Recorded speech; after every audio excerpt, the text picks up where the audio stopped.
There's a name that appears in old records. It surfaces in letters written by hand, in accounts kept by officials, in documents that were never meant to be read by anyone outside a very small circle of people. The name belongs to a woman, and the way she is described in these records is not what you would expect. She is not described as someone passing through. She is not described as someone who simply happened to be nearby when important things were happening. The language used in these accounts places her differently. It places her among the tallest, most powerful figures of her time, not on the edges of that world, but somewhere closer to its center. That is the first thing that makes this case worth examining. In the era these records come from, women rarely left behind documentation of any kind. This was not because women were absent from important events. It was because the systems that created records, the administrative systems, the correspondence networks, the official accounts, were not designed to track them. Women existed within those systems in specific, limited ways.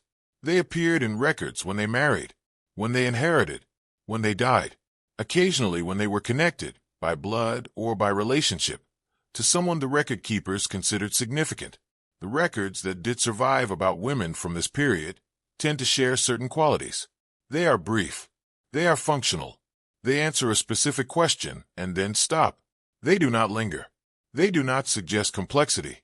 And in most cases, they do not raise further questions. But this case is different, and that difference is visible almost immediately. The accounts surrounding this woman do not follow the expected pattern. In some places, the documentation is surprisingly detailed. Her presence is noted. Her location is mentioned. The people she was with are named. There is enough information in these moments to construct a partial picture of someone who was genuinely present, not in a ceremonial or decorative sense, but in a way that suggests actual involvement in whatever was taking place around her. And then, without warning, the record goes empty. Not thin, not sparse, empty. There are stretches where she simply does not appear. No letters, no mentions in other people's correspondence, no administrative notes, no indirect references. The documentation that was, in other periods, relatively present disappears. This is where the first question appears, and it is not a small one. When a person is present enough to appear regularly in records from one period, and then absent enough to leave nothing behind in another, there are a limited number of explanations. Travel could account for some of it. Personal circumstances could explain certain gaps. The general fragility of historical records, documents lost to fire, to water, to simple neglect over centuries, could justify some of the emptiness. But the pattern here is harder to explain away. The gaps do not appear randomly. They are not distributed evenly across her documented life. They cluster. They appear at specific moments. And when the record resumes after one of these silences, something has often changed. The people around her are sometimes different. The context she is placed in has shifted. The details that were present before are occasionally absent, and new details appear that do not connect smoothly to what came before. That detail sounds minor at first, until it is examined more closely. There is another dimension to this that makes the documentation even more difficult to interpret. Some accounts do not merely leave her out. They appear to have done so deliberately. This is a careful distinction, and it matters. An absence caused by the natural loss of records over time looks different from an absence caused by removal. The first is passive. The second requires action. And in certain documents, the traces of that action are faintly, but genuinely, visible. There are places in the historical record where her name seems to have been present, and then was not, where a reference in one document connects to something that should exist in another document, and that other document is incomplete in precisely the place where her name would appear. This could be coincidence. Many researchers who have examined these materials have argued exactly that, but others have looked at the same evidence and arrived at a different position, that the incompleteness is too specific, too consistent, and too well placed to be entirely accidental. This raises questions that are not easy to dismiss. Who would have had reason to manage her presence in the record? What would have motivated someone, or more than one person, to ensure that her story remained incomplete? And if that management did occur, what was it protecting? Was it protecting her? Was it protecting the people around her? Or was it protecting something else entirely? some arrangement, some role, some function that was considered too sensitive to be preserved clearly? These questions do not have confirmed answers, and that absence of confirmation is itself part of what makes this case unusual. Most historical mysteries of this kind eventually resolve in one direction or another. Either the evidence accumulates to the point where a reasonable explanation becomes dominant, or the evidence proves too thin to support serious investigation and the case fades. This case has done neither. Researchers who have approached it with skepticism have found enough to keep them engaged. Researchers who have approached it with more open interpretations have found enough to suggest that something genuinely unusual may be present in the record. The disagreement between those two positions has not narrowed over time. If anything, as more documents have been located and examined, the disagreement has become more specific, which suggests that the underlying question is real, even if the answer remains out of reach. At the center of all of this is a question that is deceptively simple. Who was she really? Not who was she in the simplified version of her story that appears in general historical summaries. Not who was she according to the most comfortable explanation available, but who was she in the full complexity of what the actual documents, taken together, seem to suggest. Was she a remarkable woman, someone with genuine capability, genuine presence, and genuine influence, whose story was absorbed into the stories of the more famous people around her and eventually lost? This happens more often than most people realize. History does not always preserve the people who shaped it. Sometimes it preserves only the people who were most visible, most official, most easily categorized. And anyone who existed outside those categories, regardless of what they actually contributed, tends to disappear over time. That explanation is possible. It fits a pattern that historians recognize and document regularly. But there is a second possibility that sits alongside the first, and it does not cancel it out so much as complicate it. That possibility is this. Her story did not disappear passively. It was reduced, carefully, and with some awareness of what was being done, not necessarily out of hostility. The motivation behind such a reduction, if it occurred, is genuinely unclear, but out of something, a decision, a calculation, an understanding, shared by at least some of people involved, that her full story was not something that should be preserved in accessible form. Some believe this interpretation goes too far. Others find it the most consistent reading of what the evidence actually shows. That disagreement has not been resolved. What is clear is this. The way her story moves through the historical record is not straightforward. It does not follow the path that a simple, well-understood life would leave behind. It follows something more complicated, a path that is present enough to be visible and incomplete enough to resist full explanation. Old records have a particular quality when they are examined in person. There is a texture to documents that have survived across centuries. The weight of the material, the fading of the ink, the way certain pages have been handled more than others. Researchers who have worked with the primary sources related to this case have noted something that does not appear in digital copies or transcriptions. Certain documents show signs of having been reviewed repeatedly, long after their original creation. Pages that were returned to, sections that were given attention beyond what their apparent content would seem to require. This observation does not prove anything on its own. Documents are handled for many reasons, but it adds a layer to the existing questions. It suggests that someone, at some point in the history of these records, found something in them worth returning to. Whether that person was looking for information or managing it is a question the documents themselves cannot answer. And this is where the explanation becomes difficult, because the investigation into her story is, in a fundamental sense, an investigation into silence as much as it is an investigation into evidence. The silences in her record are as informative as the documentation that survived. They have a shape. They have a location in time. They have a relationship to the events happening around her that is too consistent to be meaningless, even if its exact meaning remains unclear. This is where this investigation begins, not at a conclusion, not at a confirmed explanation, but at the edge of a set of questions that the available record raises and does not answer. A woman who is present, a record that is incomplete, a pattern of absence that does not behave the way random loss behaves, and a story that, depending on which documents you prioritize and which explanations you find most persuasive, can be read in more than one way. What is certain is that she existed. What is uncertain is almost everything else. The full scope of her role, the reason her story survives in the form it does, and whether the gaps in the record are the result of time or of something more deliberate. That uncertainty is not a reason to stop looking. If anything, it is the reason this case continues to draw attention from researchers who work in this area. The questions it raises are genuine. The evidence is real, even where it is incomplete. And the story, whatever it actually is, has not yet been fully told. Whether it ever will be remains an open question. Every historical figure has an official version of their story, a version that has been reviewed, accepted, and repeated often enough that it becomes the default explanation.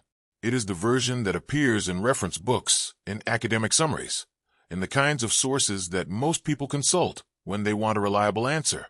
And for a long time, this woman had exactly that, a clear, accepted, and largely unquestioned version of who she was and why she mattered.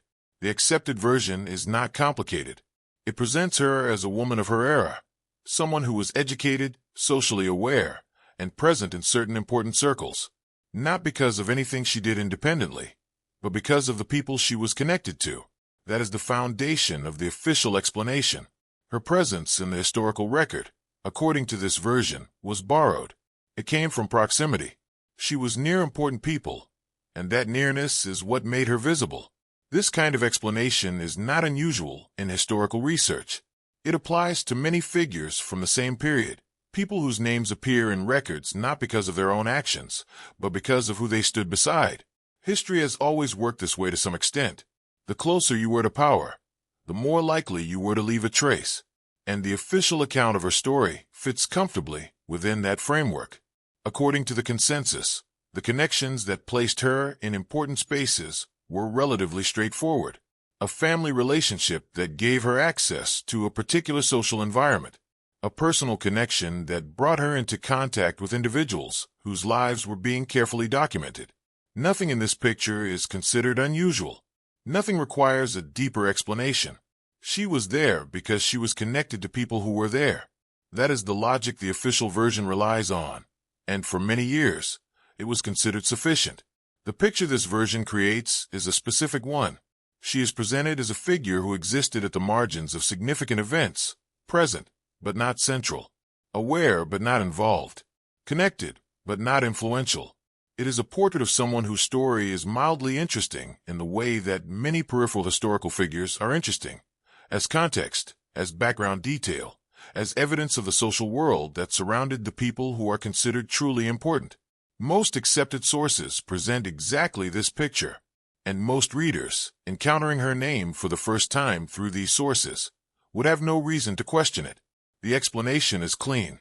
It is internally consistent. It does not ask for any assumptions that seem unreasonable. It places her in a familiar category and moves on. At first, that seems entirely normal. But there is a problem. The official version of her story is built primarily on summaries, on interpretations that were developed at a distance from the original documents, sometimes a significant distance.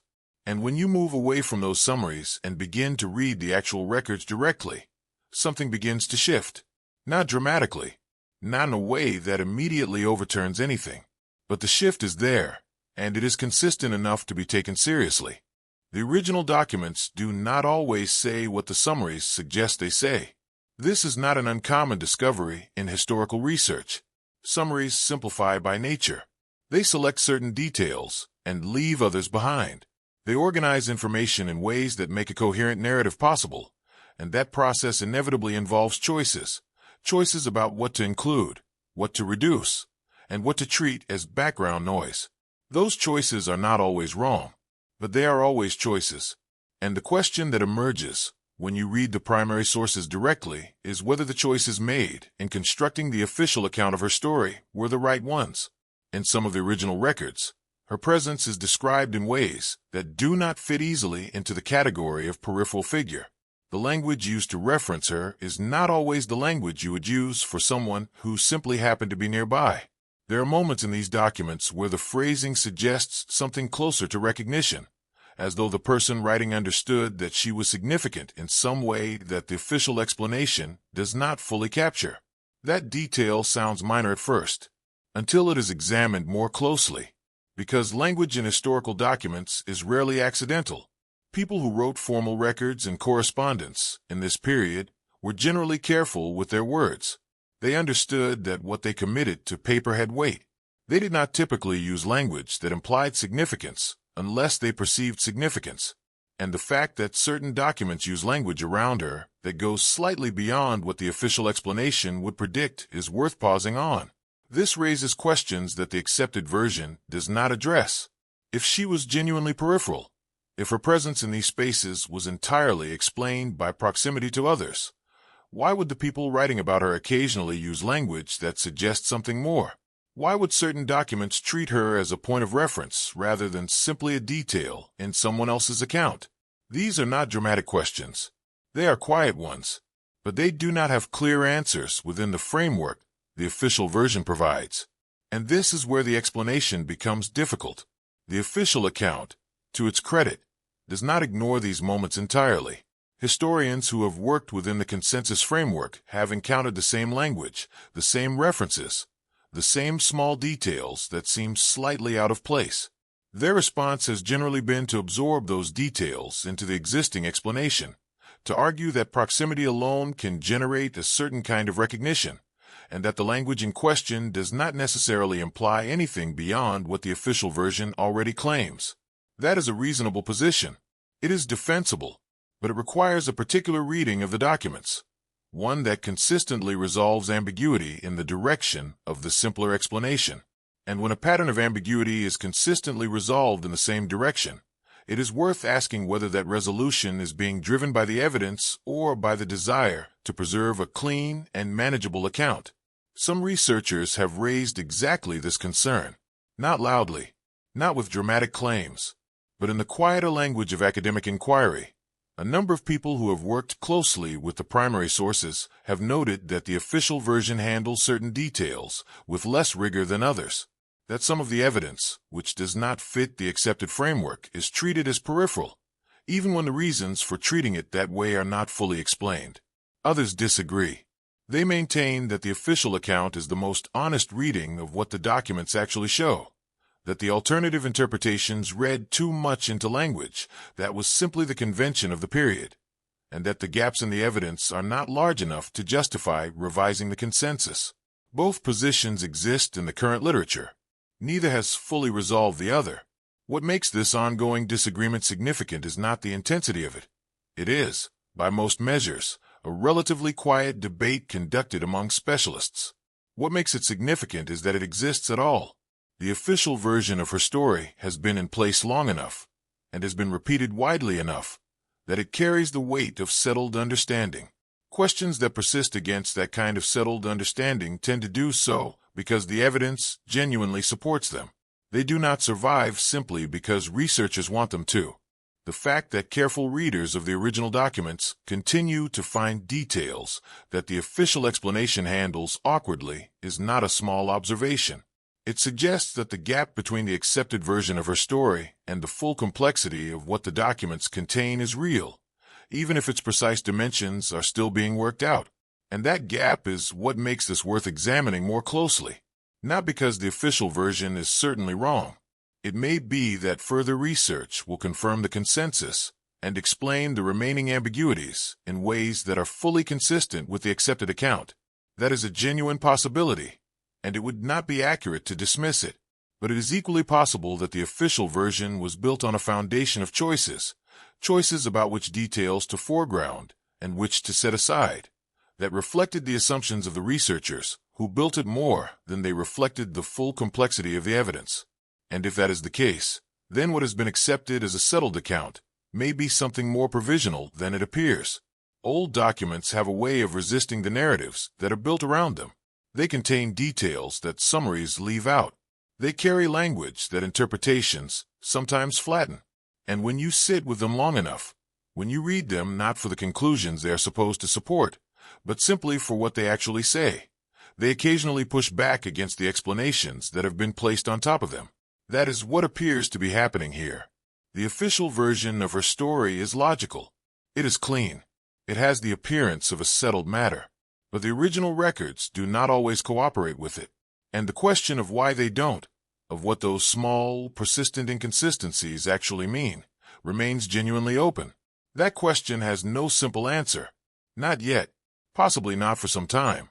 But it is a real question, supported by real evidence, and it has been raised by real researchers working directly with the primary sources. That is enough to take it seriously.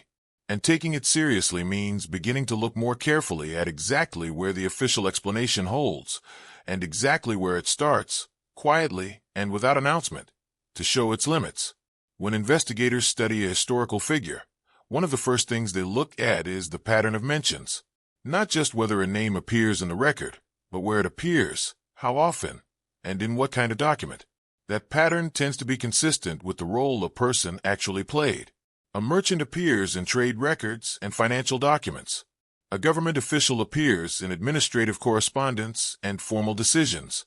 A social figure appears in letters, in household accounts, in the kinds of records that track personal and family life. The pattern of mentions, in most cases, matches the described function, and when it does not match, when a name appears in places that do not fit the expected category, that inconsistency is worth examining. This is where the first real problem in her story becomes visible. The accepted explanation places her in a specific category. She was a well-connected woman, present in important social circles, because of the people around her. That description carries with it a set of expectations about where her name should appear. If the official account is accurate, the pattern of her mentions should reflect a social existence. Letters exchanged between family members, accounts that document household arrangements, correspondence that moves through personal networks, social records that capture the kind of life the official version describes. And to be fair, she does appear in those places. Her name surfaces in correspondence that fits the expected pattern. There are documents that place her in social contexts, in personal relationships, in the kinds of records that a woman of her described position would reasonably generate. That part of the record is consistent with the official explanation. It does not raise questions on its own. But that is not the only place her name appears. When researchers began looking more carefully at the full range of documents that contain her name, not just the ones that had already been identified and discussed in the historical literature, but the broader collection of records from the same period and region, they found something that the official account does not easily accommodate. Her name appears in documents that have nothing to do with social life, nothing to do with family correspondence or household arrangements or personal relationships. It appears in administrative records, in documents that deal with decisions and formal communications, in records that track arrangements of a practical and organizational nature, the kind of paperwork that was generated not by personal relationships, but by functions, by roles, by people who were part of systems that required documentation because they were doing something that needed to be tracked. At first, that seems like it might be explainable. Administrative records sometimes contain names that appear there for indirect reasons. A person could be mentioned in a formal document simply because they were present when something was decided, or because they were the spouse or relative of the person actually responsible for the matter being recorded. Context matters in these situations, and the mainstream historical response to this observation has generally leaned on exactly that logic. The explanation offered has been consistent. She was nearby. She was mentioned in passing. Her appearance in these documents reflects proximity, not participation. She was present in environments where administrative decisions were being made, and occasionally that proximity left a trace in the record, a name mentioned, a presence noted, without implying that she had any actual role in what was being documented. That is a reasonable explanation to offer, and for a single document, or even two or three, it would be difficult to argue against. Proximity does generate mentions. Incidental references do occur. Not every name that appears in a formal record belongs to someone who was functionally involved in whatever the record describes. But this is where it becomes unclear, because the explanation that works for one or two incidental mentions becomes harder to sustain when the number of appearances grows. And in this case, the number is not small. Researchers who have traced her name across the available documentary record have found that these appearances, in administrative and decision-related documents repeat. Not occasionally, not in one location or one short period of time. They repeat across different places, across different years, across different categories of administrative record. That detail sounds minor at first, until it is examined more closely. Think about what that pattern actually means. If her presence in administrative records were truly incidental, if it were the result of simply being nearby when things were happening, you would expect those appearances to be clustered, concentrated in one place, or one period, or one set of circumstances that could account for the repeated proximity. That would make the incidental explanation coherent. It would mean that she happened to be in a particular environment for a particular period of time, and the records from that environment reflect her presence during that window. But that is not the pattern. The appearances are distributed. They occur in different locations, suggesting movement or a reach that extends beyond a single environment. They occur across different time periods, meaning the proximity explanation would need to account for sustained and repeated access to administrative spaces over a significant stretch of time. And they occur in different types of administrative records, not all of the same category, but spread across documents that serve different functions and were generated by different processes. To maintain the incidental explanation across all of that, you have to argue that she was repeatedly, consistently, and coincidentally present in administrative environments across a wide range of circumstances, without any role that would account for that presence. That argument is not impossible, but it is not simple either. And the more times you have to apply it, the more weight it has to carry. This raises questions that the official version does not directly address. Why would a woman whose story is officially described in social terms appear so consistently in spaces that were not social in nature? What was the mechanism that placed her near administrative processes repeatedly, across different locations and different years? And if proximity was the explanation, proximity to what exactly? To which individuals and which roles, and through which relationships did she gain the kind of repeated access that the record appears to show? These questions are not rhetorical. They are genuine gaps in the official account, places where the explanation that has been offered does not fully connect with the evidence that is actually present. Some researchers have raised them directly, and the responses from within the mainstream historical framework have not always been satisfying. The incidental proximity argument is restated. The complexity of the record is acknowledged, but the specific question of why this pattern repeats so consistently across so many different contexts is not always given a clear answer. And this is where the explanation becomes difficult. There is a principle in historical research that is sometimes called the frequency problem. It applies when an explanation that works for a single instance is asked to account for many instances of the same thing. Each individual instance might be explainable on its own terms, but as the number of instances grows, the explanation has to stretch further. At some point, the stretched explanation becomes less persuasive than a simpler one that accounts for the pattern as a whole rather than explaining each occurrence separately. The frequency problem is visible in her case. The incidental proximity explanation works in isolation for any given appearance in any given administrative record. But when that explanation has to be applied across a distributed pattern, many documents, many locations, many years, it begins to feel less like an explanation and more like a habit of resolution, a way of handling the evidence that keeps the official account intact, without fully engaging with what the pattern as a whole might suggest. Some researchers have said exactly this, not in confrontational terms, but in the careful language that serious historical inquiry uses when it identifies a gap between the evidence and the framework being applied to it. The pattern, they argue, deserves to be taken seriously as a pattern, not resolved piece by piece in ways that prevent the overall picture from becoming visible. Others disagree. They maintain that the incidental explanation is genuinely sufficient, that the distribution of appearances across different records can be accounted for by the social and relational networks she moved within, without needing to conclude that she had any formal or functional role in administrative processes. They argue that the frequency of appearances reflects the complexity of the social world she inhabited, not evidence of something the official account has missed. Both positions are held by people who have worked with the primary sources. Neither has been able to definitively resolve the other. What remains, after both positions are considered, is the pattern itself. Her name appears in administrative documents. It does so repeatedly. It does so across different contexts that the incidental explanation struggles to unify.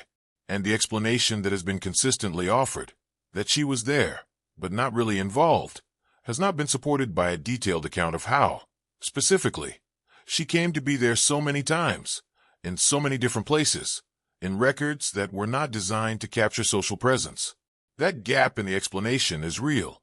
It has been noted. It has not been closed. What it means is harder to say. It does not automatically mean that the official account is wrong.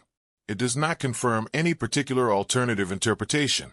The evidence, at this stage, does not point clearly in a single direction. It raises a question about the relationship between her documented presence and her described role, a question that the official version has not yet answered in a way that accounts for the full pattern. And that is precisely what makes it worth continuing to examine. The documents that contain her name in these unexpected places still exist. Some are held in institutional archives. Some have been transcribed and studied. Some remain in collections that have not yet been fully reviewed. Each one individually might seem like a small thing, a name in a record, a mention in a document, a trace that could be explained away without much difficulty. But together, they form something that is harder to set aside. A pattern of presence in places where her official story does not place her. A frequency of appearance that strains the explanation most commonly offered. And a question, quiet, persistent, and so far unanswered, about what her name was actually doing in those records at all. To understand why the questions surrounding her story carry real weight, it is necessary to first understand the environment she is described as moving within. Not in general terms, not as a vague historical backdrop, but in specific terms, who the people around her actually were, what kind of authority they held, and what it meant, in practical terms, to exist in their world. The figures she is described as living among were not ordinary people in any sense of the word. They were individuals who held genuine power during a period when power was concentrated, carefully guarded, and not easily shared. These were people whose decisions had consequences that extended well beyond their immediate surroundings. They corresponded with other significant individuals across considerable distances. They managed resources, relationships, and processes that required sustained attention and organization.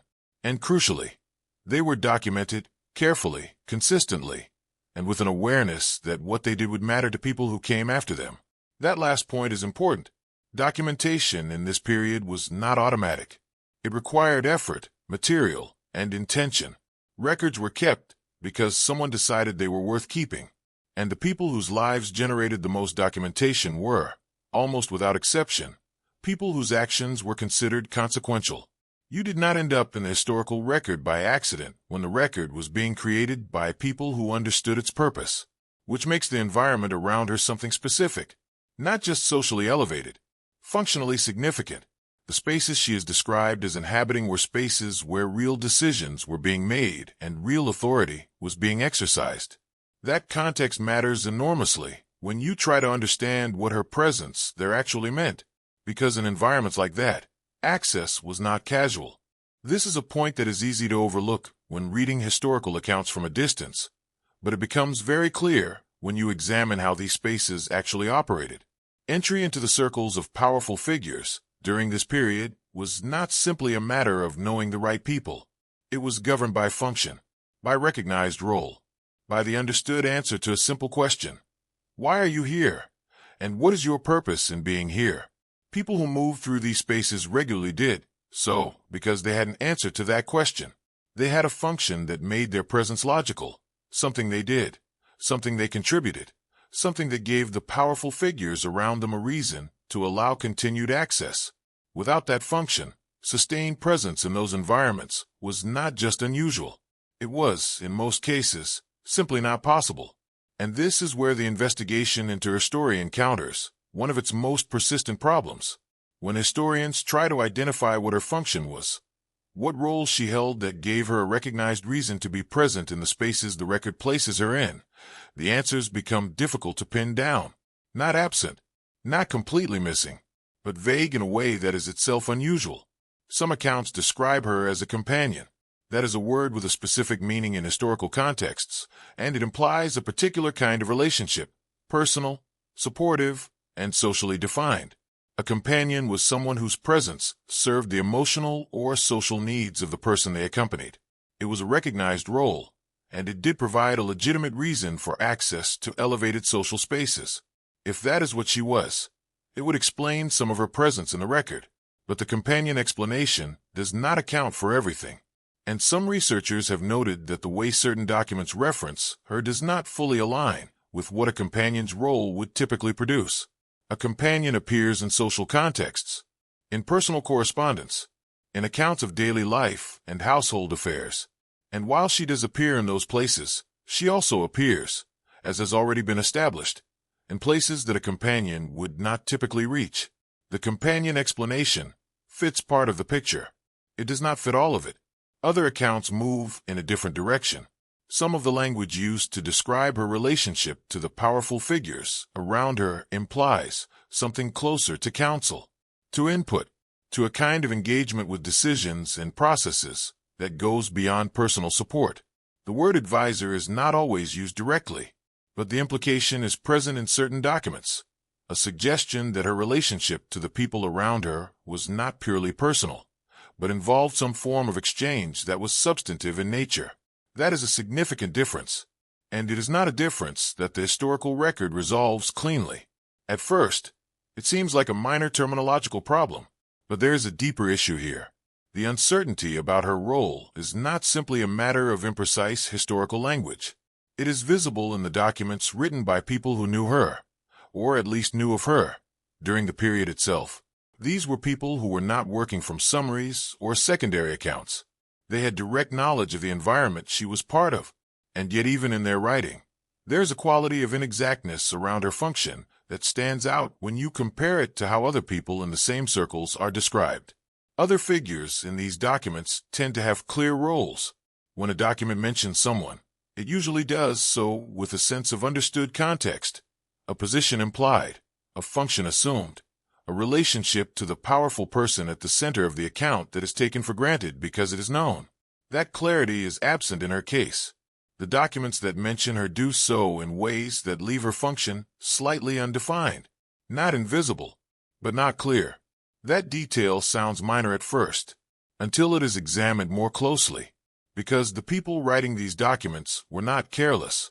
They were operating in environments where precision mattered, where the wrong description of someone's role could carry consequences, where clarity about function was not just a matter of good record-keeping, but a reflection of how the social and administrative world around them actually operated. These writers knew the difference between a companion and an advisor. They knew how to describe both, and when their language around her does not settle clearly into either category, it is reasonable to ask why. One possible answer is that her role genuinely did not fit the available categories, that she occupied a position, formal or informal, that the standard language of the period was not designed to capture. If that is the case, the vagueness in the record is not a failure of the writers. It is an accurate reflection of something that was itself without precedent or clear definition. Another possible answer is that the vagueness was intentional, that people who wrote about her understood her role well enough, but chose not to describe it precisely, either because precision would have been inappropriate in the context they were writing, or because there were reasons to keep her function less visible than it actually was. Both explanations are possible. Neither has been confirmed, and the evidence does not currently allow a clear choice between them. This raises questions that go to the heart of how her story has been understood. If her role was genuinely unclear, even to people writing about her at the time, that is a fact about her situation, not just about the historical record. It suggests that she existed in a space that was itself undefined, a position that had real substance, but no official name. And that kind of position is not common.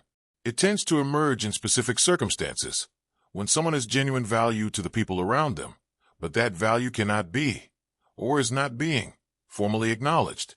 That is a pattern that historians recognize. It appears in other cases, in other periods, in other contexts. People who exercise real influence, without a recognized title. People whose function is understood by the individuals they work with, but is not given a label that would make it visible to the broader record. The absence of a clear role description does not mean the absence of a real role. Sometimes it means the opposite. But this is where it becomes unclear, because that interpretation is not the only one available. It is equally possible that the vagueness around her function is simply a product of how history preserves certain kinds of lives. Women in this period were frequently described in terms that emphasized relationship over function. Even women who exercised genuine influence tended to have that influence recorded in ways that made it look incidental, attached to the person they were near rather than recognized as something belonging to them independently. The vagueness in her record might reflect that pattern, a pattern of documentation, not a pattern of reality. The problem is that both interpretations point in the same direction when it comes to what they leave unanswered. Whether the vagueness reflects a genuinely undefined role or a systematically incomplete mode of documentation, the result is the same. Her actual function in the environment she moved through is not clearly established by the record, and that absence of clarity has consequences for everything that comes after it, because how you understand her role shapes how you interpret every other detail. If she was a companion, her appearances in administrative contexts require one kind of explanation. If she was something closer to an advisor, they require another. If her role was something that the period's language could not easily categorize, then the entire framework for reading her presence in the record needs to be reconsidered. The background details, in other words, are not just context. They are the foundation on which all other interpretations rest, and that foundation is not stable. Some researchers have argued that this instability is itself the most important fact about her case, not the specific appearances in specific documents, not the particular gaps in the record, but the fundamental uncertainty about who she was in functional terms, what she did, what she contributed, and why the people around her allowed her the sustained access that the record appears to show. Others have argued that this uncertainty has been overstated, that the available evidence, read carefully and in context, does support a coherent picture, even if that picture is not perfectly detailed, that the vagueness in certain documents reflects the conventions of the period, rather than genuine ambiguity about her role. The disagreement continues, and the documents that might resolve it, the ones that would need to describe her function with enough clarity to settle the question, either do not exist, have not been found, or describe her in the same careful, slightly imprecise language that has made this question so difficult to answer in the first place. What remains is the background itself, a world of real authority, controlled access, recognized functions, and at the center of this investigation, a woman whose function was not clearly recognized, at least not in writing, even by the people who were closest to her. That is not a small detail, and it does not appear by accident. There is a specific quality to historical records that makes inconsistency visible, but only if you know what to look for. Most documents from any given period were not created with future researchers in mind. They were created to serve immediate purposes, to track something, to confirm something, to communicate something that needed to be communicated at a particular moment. The result is a record that is, by nature, uneven. Some periods generate more documentation than others. Some lives leave more traces than others. That unevenness is normal, and historians are trained to work within it. But there is a difference between unevenness that reflects the natural rhythms of a documented life and unevenness that follows a pattern. The first is expected. The second requires attention. In her case, the record begins in a way that might seem reassuring to a researcher approaching it for the first time. There are periods where documentation exists in genuine quantity. Letters from this stretch of time mention her by name. Accounts written by people in her circle reference her movements, her presence, her connections to the individuals around her. Multiple sources, from the same general period, contain information that can be cross-referenced and compared. For a historian trying to reconstruct a life, that kind of overlapping documentation is valuable. It creates something that feels like a stable foundation, a period of relative clarity from which other, less documented stretches can be interpreted. That foundation matters because of what comes after it, because without clear explanation, and without any transition that the record itself accounts for, the documentation stops.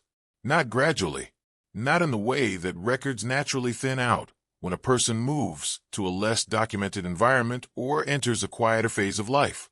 The documentation simply goes quiet, and the silence, in some cases, is not brief.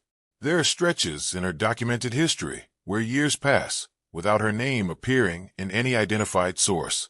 Not a letter, not an indirect reference in someone else's correspondence, not an administrative mention of the kind that has already been noted as unusual. Nothing.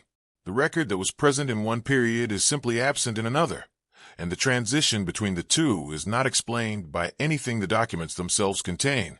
At first, that seems like it could be a straightforward archival problem, and it might be. Historical records from this period are genuinely incomplete. Documents have been lost. Archives have been damaged, reorganized, or partially destroyed over the centuries that separate this period from the present. It would be unreasonable to expect a continuous, unbroken record from any figure of this era. Gaps in documentation are the norm, not the exception. Researchers who work with primary sources from this period understand that absence of evidence is not the same as evidence of absence. A missing document does not prove that nothing happened during the time it would have covered. These are legitimate points, and the historians who have offered them in response to questions about her gaps are not being evasive. They are applying a standard and reasonable framework for interpreting incomplete records. But this is where it becomes unclear, because the gaps in her record do not behave the way random archival loss typically behaves. Random loss tends to be distributed without obvious pattern. It reflects the physical accidents of preservation, a fire here, a flood there, a collection that was never properly cataloged and gradually deteriorated. The resulting gaps in a record tend to be scattered. They do not correlate strongly with the content of what surrounds them. The gaps in her record are different. When you map them against the timeline of the people she was closest to, something becomes visible that is difficult to dismiss as coincidence. The silences in her documentation tend to cluster around specific moments, not quiet moments, not periods of routine in the lives of the powerful figures around her. They cluster around periods when those figures were navigating significant events, moments of transition, of pressure, of consequence. That detail sounds minor at first, until it is examined more closely. Think about what that pattern implies. If her documentation were disappearing randomly, through the ordinary processes of archival loss, there would be no reason to expect those disappearances to align with anything in particular. The gaps would fall where chance placed them, regardless of what was happening in the wider environment at the time. But if the gaps consistently fall at moments of heightened significance in the lives of people around her, that alignment is asking to be explained. One explanation is coincidence. The pattern could be an artifact of how researchers are reading the evidence, a tendency to notice alignment when it appears and overlook the many moments when gaps and significant events do not coincide. This is a real risk in historical investigation, and it is worth taking seriously. The human mind is very good at finding patterns, and not always equally good at recognizing when a pattern is meaningful versus when it is constructed by the act of looking. But researchers who have raised this observation have generally accounted for that risk. The alignment they describe is not subtle. It is consistent enough to have drawn attention from multiple independent investigators working with different portions of the record. That does not make it conclusive, but it does make it harder to explain away as simple perceptual bias. And this is where the explanation becomes difficult. When documentation resumes after one of these silences, something else becomes visible. She reappears, but not always in the same form. The context around her has sometimes shifted. The people mentioned in connection with her are not always the same people who were mentioned before the gap. Her described location, in some cases, does not align with where the record previously placed her. There is, occasionally, a quality of discontinuity in the resumption, as if the record is picking up not quite where it left off, but somewhere slightly adjacent to it. These discontinuities are individually explainable. People move. Relationships change. Circumstances shift over time, and a record that resumes after a gap of years would naturally reflect a different situation than the one that existed before the gap. None of these individual observations is, on its own, a problem that the official explanation cannot handle. However, the timeline does not always fully match. When the details before a gap are compared carefully with the details that appear after it, the locations, the relationships, the context, There are moments where the connection between the two periods is less smooth than it should be, where something that was established before the gap appears to have been quietly abandoned after it, where a relationship that seemed significant disappears without explanation, where a described circumstance before the silence does not align with what the record shows on the other side of it. This raises questions that a clean, comfortable explanation does not fully answer. Some researchers have noted specific instances of this discontinuity and attempted to trace the explanations available within the official framework. The responses they have found tend to involve inference rather than direct documentation. An assumption that she traveled during the silent period. An assumption that her relationships shifted for reasons that can be reconstructed from the general history of the period. An assumption that the discontinuity in the record reflects real changes in her life, rather than anything more significant. Assumptions are a necessary part of historical reconstruction. No account of a life from this period can be built entirely from direct documentation. There will always be gaps that need to be bridged by inference. The question is not whether inference is being used. The question is whether the inferences being used are the most honest reading of what the evidence actually shows, or whether they are being shaped by the desire to preserve a particular interpretation. Others would argue that this concern is overstated, that the inferences used to bridge her gaps are reasonable by the standards of the period, that the discontinuities are real but not significant enough to require a revision of the overall account, that the pattern of gaps aligning with significant events is genuinely coincidental, a product of the fact that significant events generate more documentation generally, which means that periods between significant events are more likely to show gaps in any record, not just hers. This counterargument has weight. It is logically coherent, and it fits within a reasonable understanding of how documentation works in this period. It cannot be dismissed, but it also cannot fully close the question, because the alignment between her silences and the significant moments in the lives of the people around her is specific enough, specific in timing, specific in duration, specific in the way the record resumes afterward, that the general explanation does not settle it completely. There is a remainder, something that the available framework accounts for in part, but not entirely. That remainder is what keeps the question alive. What it means is still unclear. The gaps could reflect exactly what the mainstream explanation suggests, the ordinary incompleteness of a historical record, shaped by archival loss and the uneven documentation practices of the period. The alignment with significant events could be coincidental, or it could reflect a general pattern in how documentation works during turbulent periods, rather than anything specific to her situation. Or the gaps could reflect something else, something that was not accidental, something that was produced by choices made at the time, or made later in the handling of the record, that resulted in a documentation pattern that is incomplete and specific, rather than random ways. The evidence does not allow a confident conclusion in either direction. The gaps are real. The pattern is real. The discontinuities in the record are real. What produced them, whether ordinary archival loss, extraordinary circumstance, or something in between, is a question that the existing documentation does not answer directly. And that is precisely the problem. An inconsistency that cannot be explained away, but also cannot be confirmed as significant, sits in the record and resists resolution. It raises questions without providing the evidence needed to answer them. It creates uncertainty without creating clarity about what that uncertainty points toward. That is where this part of the investigation arrives. Not at a conclusion, not at a confirmed explanation of what the gaps mean, but at the recognition that the gaps are there, that they behave in ways that are worth taking seriously, and that the explanations offered for them, while reasonable, have not yet fully accounted for everything the pattern shows. The silence in the record is real. What caused it remains, for now, an open question. There is a particular type of document that historians treat with special attention. Not official records, not formal administrative papers, but correspondence. Letters written between people who knew each other, exchanged in real time, carrying information and observations that were never intended to become part of a public record. These letters are valuable precisely because of their informality. They were not written to be reviewed or evaluated. They were written to communicate.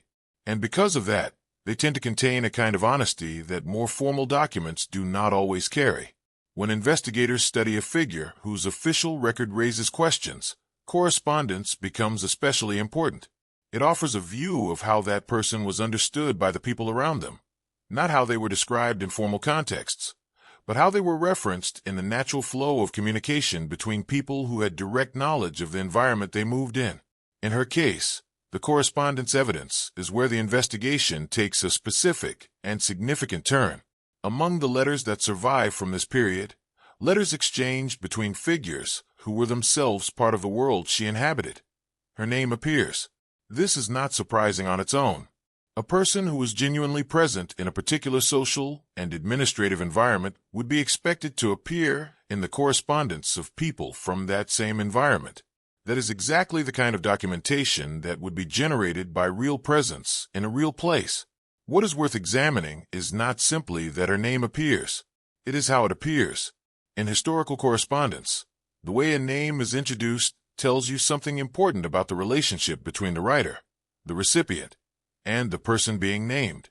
When someone is mentioned for the first time in a letter, or when there is any reason to think the recipient might not be familiar with them, writers of this period typically provided context, a brief identification, a clarifying phrase, something that established who the person was and why they were relevant to whatever was being discussed. This was not a stylistic convention. It was a practical necessity. Letters in this period traveled slowly and could not easily be followed up with clarifications. The writer had to ensure the recipient understood who was being referenced. The absence of that contextual introduction, when it occurs, is therefore meaningful. It signals something specific, that the writer assumed the recipient already knew exactly who was being mentioned, that no introduction was necessary because the person's identity and role were already understood. And in the letters that contain her name, the introduction is consistently absent. At first, that seems like it might be easily explained. If two people exchange letters frequently, and both were part of the same social circle, familiarity alone could account for the absence of introduction. You do not explain who your mutual friend is every time you mention her name. That would be unnecessary and slightly strange. The personal familiarity explanation is a reasonable first response to this observation, and it has been offered by historians who are skeptical that the correspondence evidence points to anything beyond normal social connection. But this is where it becomes unclear, because the letters in question were not all exchanged between people who shared a close personal circle. Some of them were written between individuals who were not intimate correspondents, people who wrote to each other formally or infrequently, or in contexts that were professional rather than personal. And in those letters where you would expect context to be provided for any name that was not universally recognized, her name appears without explanation just the same. That detail sounds minor at first, until it is examined more closely. When a name is dropped without context in formal or semi-formal correspondence between people who did not share an intimate personal relationship, it implies something different from simple familiarity.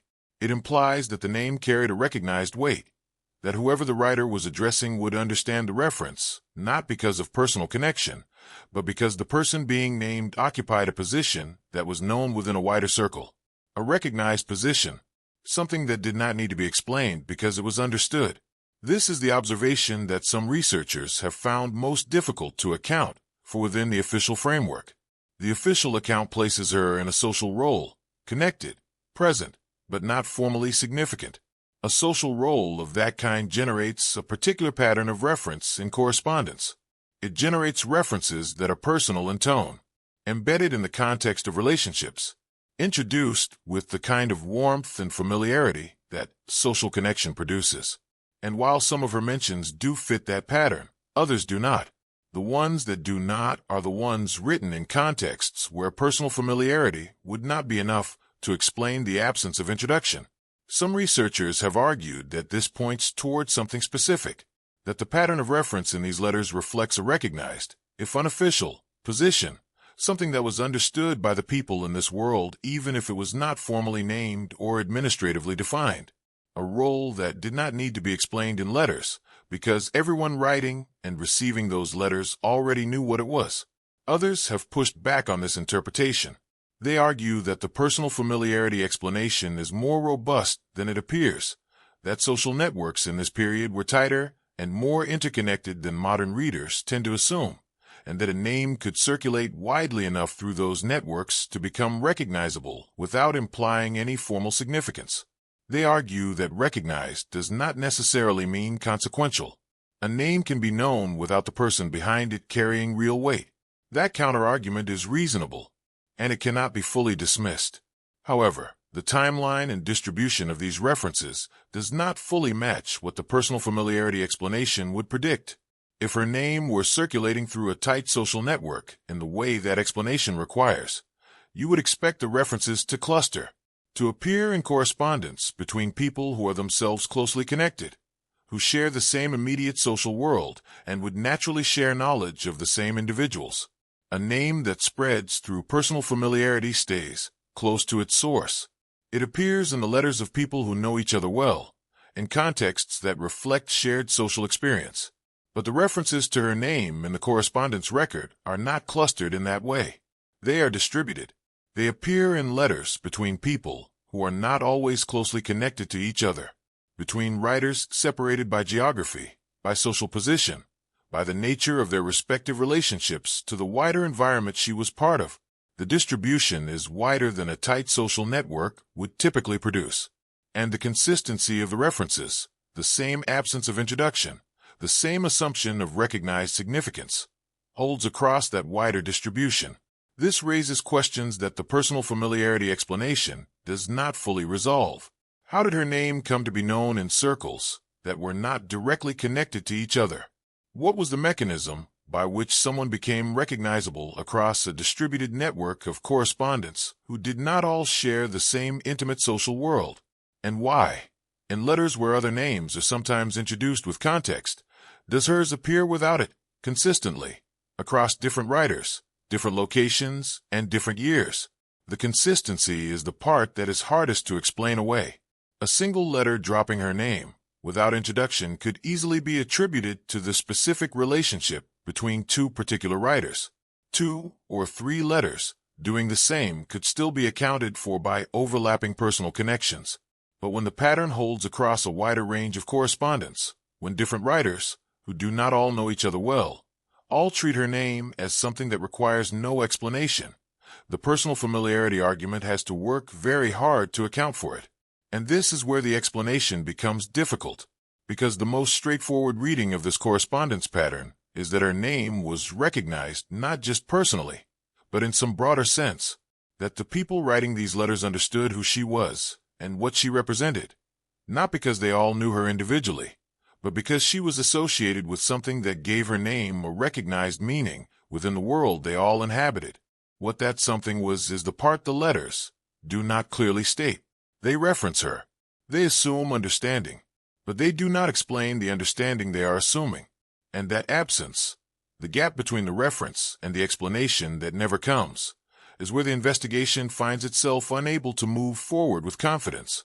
Some believe the explanation is relatively contained, that she was simply better known within her social world than the official account suggests, and that the correspondence reflects a wider personal reputation rather than anything functionally significant. This view keeps her within the boundaries of the official framework, even if it expands its edges somewhat. Others find that explanation insufficient. They argue that a personal reputation alone does not account for the specific quality of these references, the absence of introduction in formal contexts, the consistency across distributed writers, the assumption of shared understanding that holds even between correspondents who were not intimately connected. They argue that something more than social reputation is implied, something closer to a recognized role. Neither position has been confirmed by the correspondence evidence alone. The letters are suggestive. They point toward a question, but they do not answer it. What they do establish, clearly, and across a sufficient number of examples, is that her name carried meaning in this world that went beyond what the official account fully captures. People who wrote letters to each other, about matters both personal and significant, referenced her without explanation. They did so repeatedly. They did so across a range of relationships and contexts that personal familiarity alone does not easily account for. Something connects these references, some shared understanding, held by people who did not all know each other, that made her name recognizable without introduction. What that understanding was, what it was based on, what it reflected about her actual role in the world these letters were written from, remains genuinely unclear. The correspondence evidence opens a question that the rest of the record has not yet closed. And the more letters are examined, the more clearly that question takes shape, even as the answer continues to stay just beyond what the available evidence can confirm. In historical investigation, a single contradiction can be managed. It can be examined, explained, and set aside without significantly affecting the overall picture. Two contradictions can be handled in much the same way. The explanation might require a little more work, but the framework remains intact. The account holds together, even if it requires some repair at the edges. But when contradictions begin to accumulate, when they appear not once or twice, but repeatedly, across different types of documents, different time periods, and different categories of evidence, the situation changes. At that point, the contradictions are no longer isolated problems to be solved individually. They become a pattern. And a pattern is a different kind of problem entirely. A pattern cannot be explained away one piece at a time. It has to be accounted for as a whole. And accounting for it as a whole requires asking a question that individual explanations allow you to avoid. Why does this keep happening? That is precisely where this investigation now stands. The pattern that has emerged across the documentary record surrounding her is specific in its nature. It is not simply that the record is incomplete. Incompleteness, as has already been noted, is a normal feature of historical documentation from this period. The pattern is something more particular than that. It appears at the moments when the record is most detailed, when the documentation is richest, when multiple sources from the same period seem to offer the clearest view of who she was, and where she was, and what was happening around her. Those are exactly the moments when something does not align. At first, that seems like a minor observation.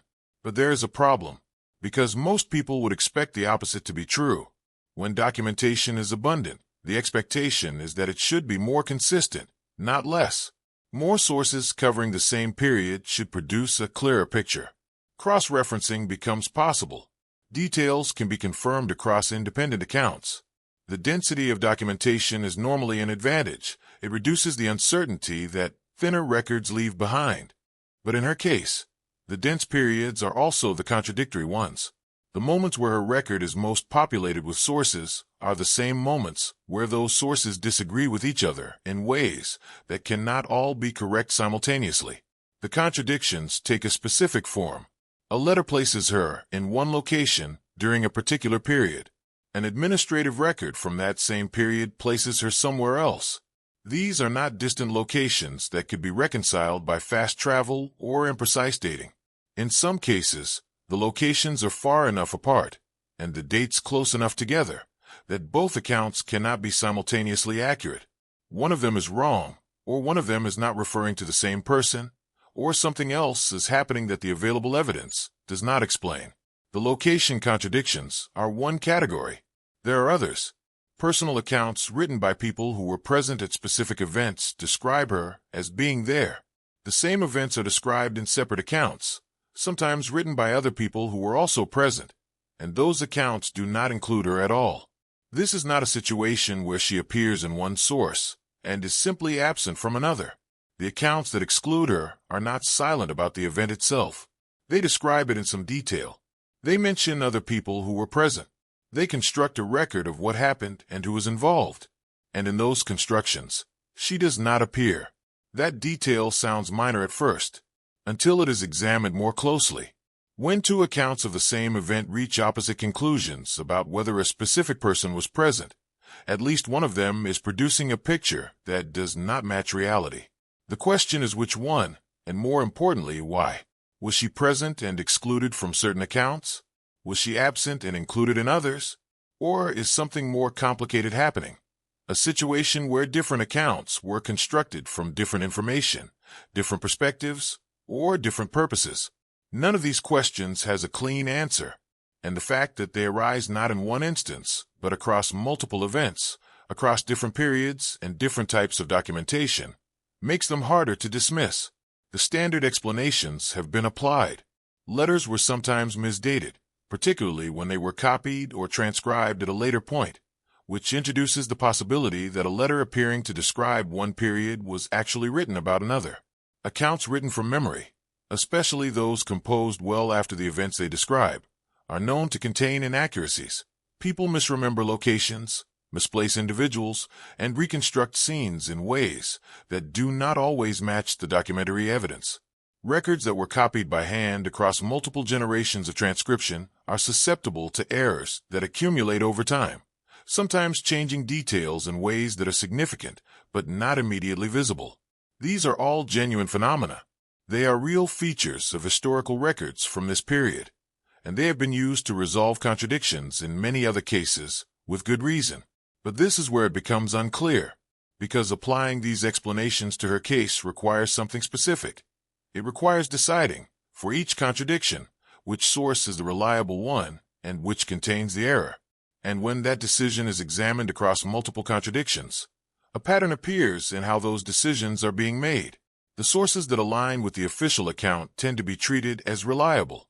The sources that contradict it tend to be the ones attributed to misdating, memory error, or transcription mistakes. That is not automatically wrong.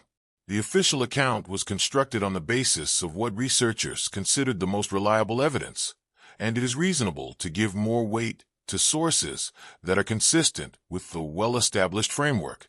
But when the choice of which source to trust consistently favors the explanation that preserves the existing account, and when that choice is made across a significant number of contradictions, it raises a question about the process itself. Is the official account being maintained because the evidence genuinely supports it? Or is it being maintained because the contradictory evidence is being systematically handled in ways that prevent it from accumulating into a challenge? Some researchers have raised this concern directly. They have argued that the contradictions in her record deserve to be taken seriously as a body of evidence, not explained away individually, but examined collectively to ask what they might reveal about the nature of the record itself.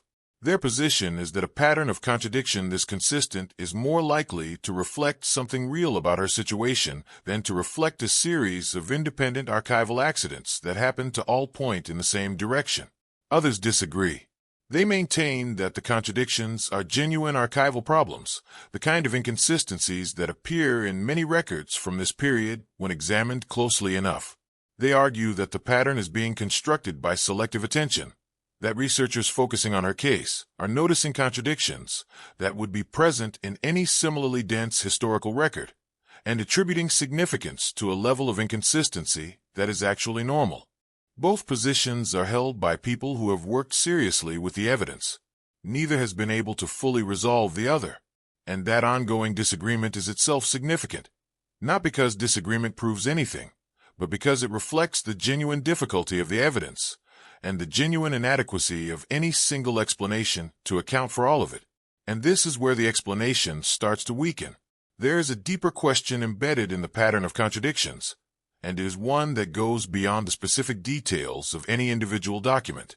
It concerns the nature of her record as a whole.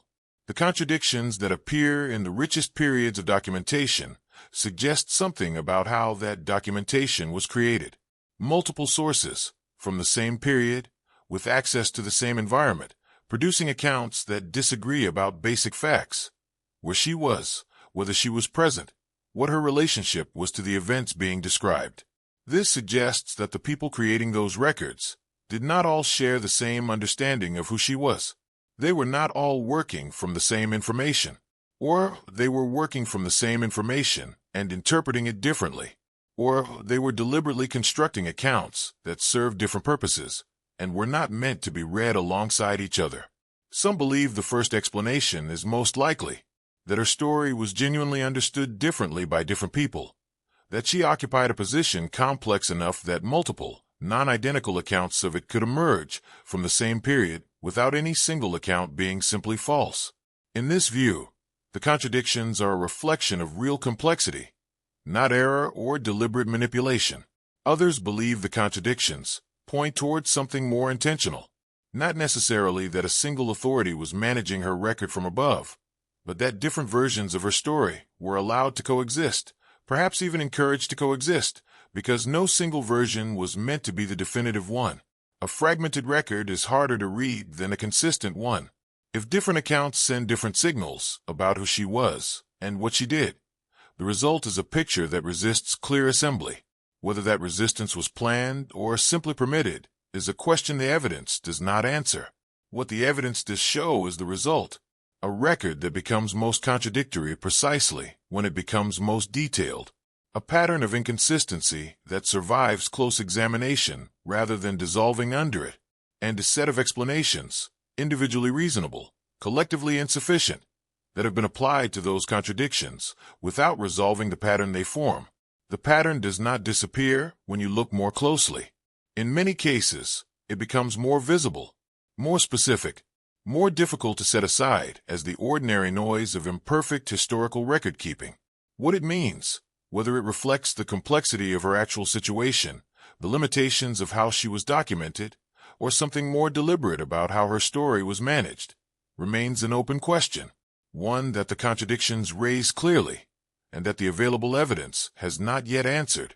That is where the record leaves things, not resolved, not explained, but legible enough, in its pattern of inconsistency, to make clear that something in the account of her life does not fully hold together, and that the reasons for that, whatever they turn out to be, have not yet been found.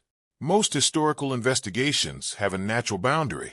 They begin in a specific archive, with a specific collection of documents, and they expand outward from there only as far as the evidence requires. In many cases, that boundary holds. The questions raised by one set of records can be addressed by looking more carefully at those same records, or at closely related collections held nearby. The investigation stays contained, not because the researcher limits it artificially, but because the evidence itself does not demand that it go further. That is not what happened here. When researchers first began examining the inconsistencies in her record, the expectation was reasonable, that the problems were local, that they belonged to a specific archive, or a specific period, or a specific set of documents that had been poorly preserved or carelessly maintained. Local problems are manageable. They can be investigated with focused attention, explained by specific circumstances, and resolved without requiring the entire framework of the case to be reconsidered. But as the investigation moved, as researchers followed the trail of her name from one collection to another, from one institutional archive to another, from one region's records to another region's entirely separate documentation, something became clear that changed the nature of the question entirely. The inconsistencies did not stay in one place. The gaps that appeared in one archive appeared again in another. The contradictions that seemed local to one collection of documents showed up, in different form but recognizable character, in collections that had no direct connection to the first. The unexplained references, the ones where her name appeared in contexts that the official account did not prepare you to find, were not confined to a single source or a single period. They distributed themselves across what appeared on the surface to be entirely separate bodies of evidence. At first, that seems like it might simply reflect how widely she moved through the world. A person with genuine connections across different regions and institutions would naturally leave traces in multiple separate archives. The distribution of evidence in that reading is just a reflection of a life that was itself distributed, spanning different places, different relationships, different environments that each generated their own documentation. That explanation has some merit, and it cannot be dismissed outright. But there is a problem with it. The distribution of the inconsistencies does not match the distribution you would expect from a life simply lived across multiple locations. When a person moves through different environments and leaves records in each of them, those records tend to be internally consistent within each location, even if the connections between locations are not always smooth. The documents generated in one place reflect one set of circumstances. The documents generated in another place reflect another. They might not always align perfectly with each other, but within each location, the picture tends to hold together. That is not the pattern here. The inconsistencies are not concentrated at the points of transition, the moments where the record moves from one environment to another. They appear within each location independently. The same kinds of problems, gaps at specific moments, contradictions between sources covering the same period, references that imply more than the official account acknowledges, appear in each separate archive as though they were generated by the same underlying situation, not by the independent circumstances of each location. This is where it becomes unclear, because when the same pattern of problems appears across genuinely unconnected sources, the explanation for those problems has to be large enough to account for all of them simultaneously. A local explanation, a disorganized archive, a careless record keeper, a single biased account, works when the problems are confined to one place. When the same problems appear in multiple places, the local explanation cannot be applied to each location independently without becoming circular. You cannot argue that every separate archive independently generated the same pattern of inconsistency through its own separate local problems. At some point, that argument stops being an explanation and starts being an assumption. The scope of the question, in other words, has grown. It is no longer a question about a specific document, or a specific collection, or a specific period of her documented life.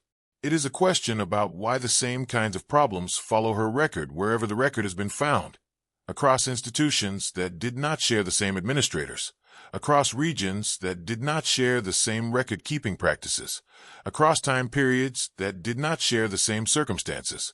That detail sounds minor at first, until it is examined more closely. Consider what it would take to produce this result naturally, without any deliberate management of the record, and without any underlying situation that the official account has failed to capture.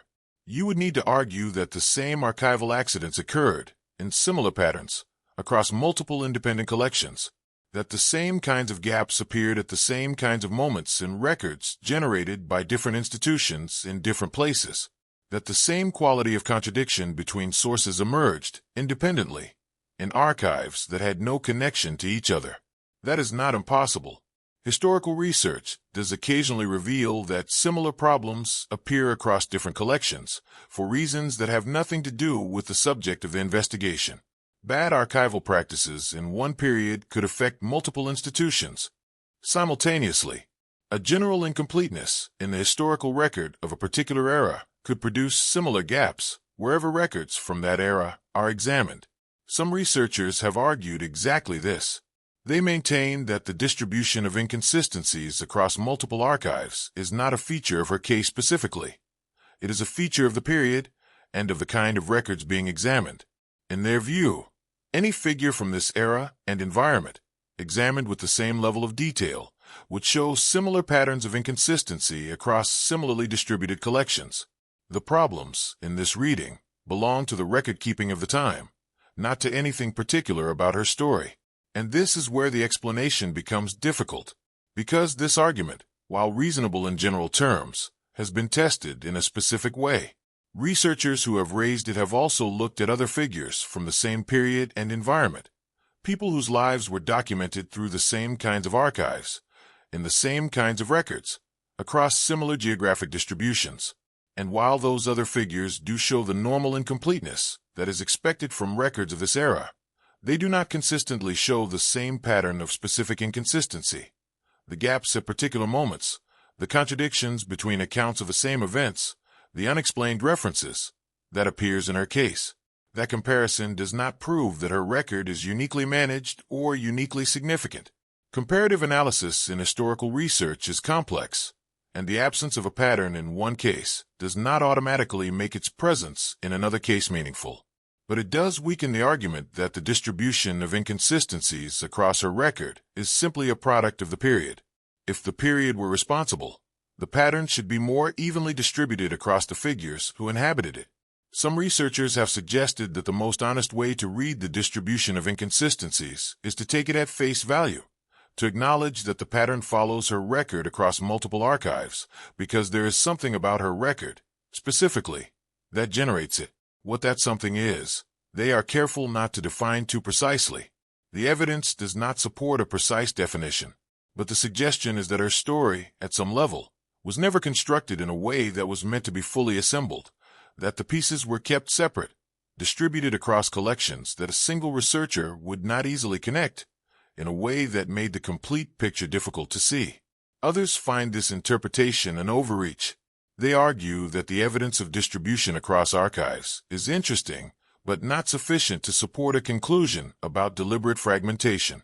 The record is incomplete and inconsistent, in their view, for the same reasons that many records from this period are incomplete and inconsistent, and reading deliberate design into that incompleteness goes further than the evidence allows. Both positions remain active in the current conversation among researchers who have worked with these materials.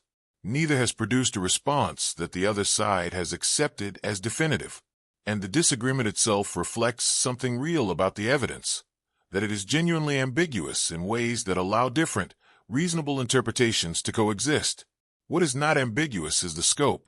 The investigation into her record has expanded beyond any single archive or any single collection. It now involves materials from multiple institutions, multiple regions, and multiple independent bodies of documentation. And across all of them, the same essential pattern persists. Not identical in every detail. The specific forms the inconsistencies take vary from one collection to another, but consistent enough in character that researchers who have moved between these collections have recognized the same underlying quality in each of them. That recognition is itself significant. It means the pattern is not a product of one researcher's interpretation applied to one set of documents. It has been identified independently by different people, working in different archives, approaching the material from different directions. The fact that they have arrived at similar observations about the nature of the inconsistencies, without necessarily coordinating their findings, suggests that what they are seeing is something in the evidence, not something they are bringing to it. However, what that something is remains genuinely unclear. The pattern is visible. Its cause is not confirmed. The explanation that would account for it, an explanation large enough to cover the full distribution of inconsistencies across multiple unconnected archives, has not been found, or if it has been proposed, it has not been accepted as sufficient by the full range of researchers working in this area. That is where the investigation currently stands, not at a local problem that can be resolved by looking more carefully at one collection of documents, at a distributed pattern that follows the record wherever it has been found, and that continues to resist the explanations that have been offered for it. The question has grown larger than it was when it began, and as it has grown, it has not become clearer. It has become more specific in its dimensions, more visible in its distribution, and more resistant to the kinds of answers that work when a problem stays contained to one place.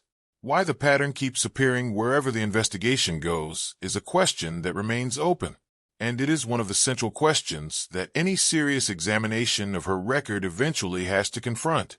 When an official explanation leaves too many questions unanswered, alternative interpretations begin to develop. This is a natural part of how historical inquiry works. Researchers who find the consensus account unsatisfying do not simply accept the gaps. They propose different readings of the same evidence, different frameworks for understanding what the documents show and what they fail to show.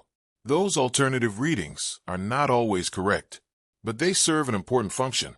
They force the official explanation to account for what it has not yet accounted for, and in doing so, they keep the investigation honest.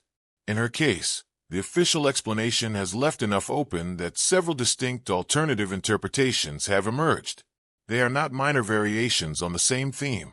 They differ from each other in significant ways, in what they propose, in what evidence they emphasize, and in what they ask the reader to accept about how her story came to exist in the form it does.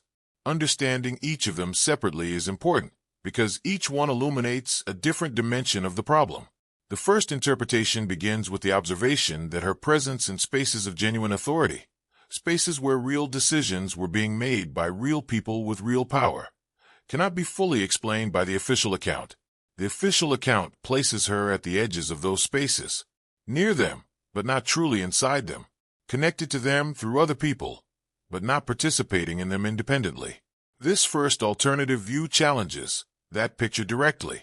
According to this reading, she occupied a kind of informal authority, not a formal position with a recognized title, not an official role that would have been recorded clearly in administrative documents, but something real nonetheless, a functional presence in spaces that were officially closed to her, maintained not through any kind of deception, but through the quiet recognition of the people around her. The people who held formal authority in these environments understood what she contributed.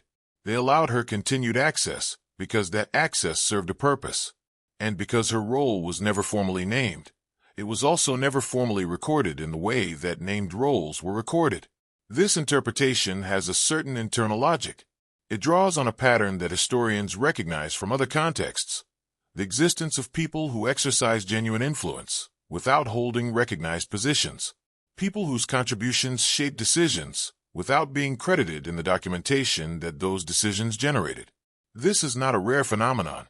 It appears in many periods of history, across many different kinds of institutional environments, and the evidence of her presence in administrative contexts, combined with the vagueness around her described function, fits the pattern well enough that some researchers have found this reading persuasive. But this is where it becomes unclear, because this interpretation, while coherent, requires accepting something the documentary evidence does not directly confirm.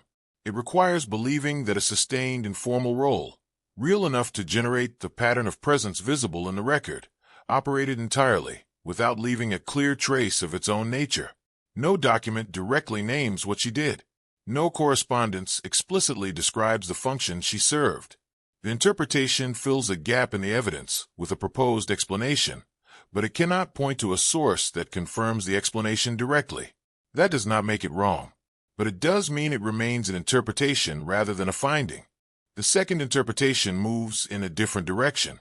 It does not focus primarily on what she did, but on what happened to the record of it afterward. This reading begins from the observation that the inconsistencies in her documentary record are too specific, too consistent, and too distributed across independent sources to be fully accounted for by random archival loss or natural record-keeping imperfection. The gaps appear at moments that matter. The contradictions cluster around significant events. The references that survive are suggestive without being clear. According to this interpretation, that pattern is not accidental. It reflects a process, deliberate or at least deliberate enough to have produced a consistent result, by which certain information was allowed to survive and other information was not. In this view, what exists in the historical record is not simply an incomplete version of her story. It is a managed version. Certain facts were preserved, others were removed, or were never committed to writing in the first place. What remains is real. The documents that survive are genuine, but they represent a selection rather than a complete picture. The story was shaped, at some point, by choices about what should be visible and what should not. Some researchers find this interpretation compelling precisely because it accounts for the distributed nature of the inconsistencies. If the pattern of gaps and contradictions appeared only in one archive, it could be explained locally. But appearing across multiple institutions, across unconnected collections, it suggests something that operated at a level broader than any single archive, a management of the record that was either coordinated or that reflected a shared understanding among people in different places about what aspects of her story were meant to remain unclear. At first, that seems like a significant claim, but there is a problem with dismissing it too quickly. The history of this period contains other examples, cases where records were shaped, selectively preserved, or carefully limited in ways that only became visible when researchers compared materials across multiple independent archives. The management of historical records was not unknown as a practice. It was understood by people who worked with documents in positions of institutional authority that what was written down and what was kept would shape how events and people were remembered. The existence of this practice in general does not prove it was applied in her case, but it establishes that the second interpretation is not proposing something that has no historical precedent. Others remain skeptical. They argue that the evidence of management is circumstantial, that what looks like deliberate shaping of the record could equally be the result of ordinary processes of selection, loss, and imperfect preservation that affected many records from this period. They argue that inferring intent from the pattern of what survives is a step the available evidence does not justify, and they point out that if the management of her record were as deliberate and as distributed as the second interpretation suggests, it would have required a level of coordination that should itself have left traces, and those traces have not been found. That counterargument has weight, and it is honestly difficult to resolve. The third interpretation takes a step back from both of the first two. It does not primarily concern itself with what she did or with whether her record was managed.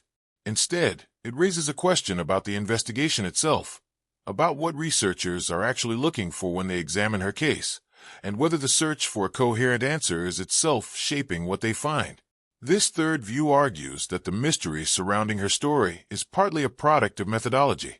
When historians approach a historical figure, they're looking for a coherent narrative, a story that has a consistent internal logic, that moves from evidence to explanation, that resolves into an account that makes sense. That search for coherence is not wrong. It is the basic project of historical inquiry, but it carries a risk. The risk of imposing a demand for narrative tidiness onto evidence that may not have been generated by a tidy situation.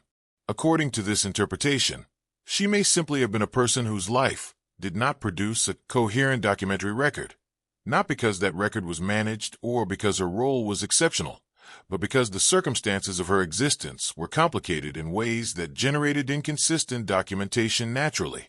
Multiple people, with different knowledge and different purposes, recorded different things about her at different moments. The result is a record that appears contradictory and incomplete, not because something unusual was happening, but because that is what the documentary residue of a complex human life actually looks like when examined closely enough. This view does not claim that she was unimportant or that her story is not worth investigating. It claims that the expectation of a coherent answer, a single explanation that resolves all the inconsistencies, may not be the right expectation to bring to this material. The mystery in this reading is at least partly a product of the investigation itself. Some find this third interpretation the most intellectually honest of the three. It resists the temptation to claim more than the evidence supports. It acknowledges the genuine complexity of historical documentation without requiring a dramatic explanation for that complexity.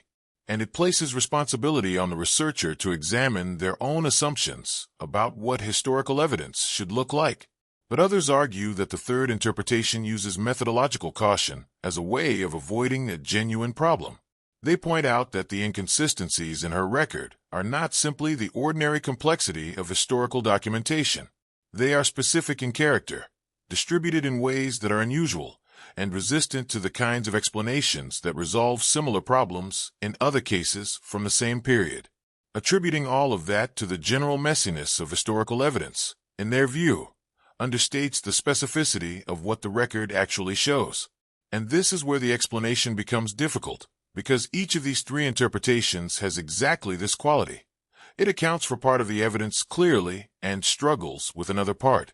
The first interpretation explains the pattern of presence in administrative contexts, but cannot confirm the nature of the role it proposes. The second interpretation accounts for the distribution of inconsistencies, but cannot demonstrate the coordination it implies. The third interpretation honestly reflects the limits of historical methodology, but may understate the specific character of the problems in her record. No single interpretation carries all of the evidence with it. Each one requires accepting something that the documents do not directly confirm, and the choice between them, if a choice is even possible, depends on judgments that the evidence itself does not fully resolve. Some researchers lean toward one view. Others find a different one more persuasive, and a number of people who have worked closely with the primary sources have arrived at positions that draw on more than one of these interpretations without fully committing to any of them. A recognition that the evidence is genuinely complex enough to support more than one reading simultaneously. What is clear across all three interpretations is this: the official explanation is not sufficient. It does not account for the full range of what the documentary record shows. The alternative views that have developed in its place are serious attempts to engage with that gap. Not speculation, but reasoned responses to evidence that the consensus framework has not fully addressed. Which of them is right, or whether any of them alone is right, is a question the investigation has not yet been able to answer. And at this point in the examination of her record, that inability is not a failure of inquiry. It is an honest reflection of where the evidence currently stands. There is a particular kind of ending that historical investigations sometimes reach, not a resolution, but a resting point, a place where the available evidence has been examined as carefully as it currently allows, where the arguments on each side have been laid out and considered, and where the honest conclusion is that the question remains open, not because the investigation failed, not because the researchers who worked on it were careless or insufficiently rigorous, but because the evidence itself, in its current state, does not support a conclusion that can be held with confidence. That is where this investigation arrives. The trail that began with a name in old records, a woman described as present among figures of genuine authority, in a period when that kind of presence was unusual and not easily explained, has been followed across documents, letters, administrative records, and archives held in multiple institutions across different regions. The evidence has been examined from the perspective of the official account and from the perspective of the alternative interpretations that developed in response to it. The inconsistencies have been mapped. The patterns have been identified. The arguments on each side have been given their fair weight. And after all of that, the uncertainty that was present at the beginning of this investigation is still present at its end. That is not a comfortable place to arrive. Most people who follow an investigation of this kind do so with the expectation that it will eventually produce clarity, that the accumulation of evidence and analysis will gradually narrow the range of possible explanations until something resembling a conclusion becomes visible. That expectation is reasonable. It reflects how many investigations actually work, but it does not describe what has happened here. The woman at the center of this story remains, after everything, difficult to fully see. She is not invisible. That much is important to establish clearly. The documentary evidence of her existence is real. The records that place her in environments of genuine significance are genuine records, not constructions or misattributions. The letters that reference her name without introduction, assuming a shared understanding that the recipient would not need explained, are authentic correspondence from the period, not later additions. The administrative documents that contain her name in contexts the official account does not prepare you to find are verifiable sources, examined by multiple researchers working independently. The evidence of her presence is real, and the gaps surrounding that evidence are equally real. This is the central tension that the investigation has not been able to resolve. On one side, a body of documentation that places her in spaces and contexts that the official explanation does not fully account for. On the other, a series of absences, contradictions, and unexplained silences that prevent any alternative account from being confirmed with confidence. Between those two things, the documented presence and the surrounding uncertainty, there is a space that the available evidence does not fill. At first, it seems like this space should be feasible, like further research, more careful archival work, or the eventual discovery of documents that have not yet been located would narrow it significantly. And that may still be true. Historical research is not a closed process. New materials do emerge. Archives that were previously inaccessible become available. Documents that were overlooked in earlier surveys are identified and examined. The current state of the evidence is not necessarily the permanent state, but this is where it becomes unclear, because the records that would most directly address the central questions of this investigation, the ones that would clarify her actual function in the environment she inhabited, explain the pattern of gaps at specific moments, or resolve the contradictions between sources covering the same events, are precisely the records that are most conspicuously absent. Their absence could reflect ordinary archival loss. Documents from this period are routinely missing for reasons that have nothing to do with their content. That is a genuine possibility that cannot be dismissed. But the specific character of what is missing, the way the absences concentrate around exactly the points where clarity would be most valuable, is something the archival loss explanation handles less cleanly than it handles other gaps in other records. The missing material is not randomly distributed across the documentary landscape of this period. It is absent in specific places, at specific moments, in ways that leave the central questions unanswered, while allowing enough to survive that the questions themselves remain visible. That pattern raises a question that this investigation cannot currently answer. Is the difficulty in understanding her story a natural product of how history was recorded? The ordinary incompleteness of a period whose documentation was never designed to preserve everything? Or is it something that was shaped, at some point, by decisions made by people who understood what they were doing? Some researchers believe it is the first. They maintain that the incompleteness of her record is not meaningfully different from the incompleteness of many records from the same period and context, that the gaps, the contradictions, and the unexplained references are features of the documentary landscape of the era rather than features of her story specifically. that the appearance of deliberate shaping is an artifact of close examination, the tendency to see design in patterns that are actually the product of chance, loss, and the imperfect practices of historical record-keeping. Others believe it is the second. They argue that the specific character of the incompleteness, its concentration at significant moments, its distribution across independent archives, its consistency across different types of documents, reflects something more than random loss, that the record exists in its current form not simply because time and chance have reduced it, but because it was, at some point, shaped by choices. Choices about what to preserve and what to allow to disappear. Choices that left a record real enough to raise questions, but incomplete enough to prevent those questions from being answered. And this is where the explanation becomes difficult, because neither position can be confirmed by the evidence that currently exists. The researchers who favor the natural incompleteness explanation cannot point to a specific mechanism that would account for the concentrated and specific character of the gaps.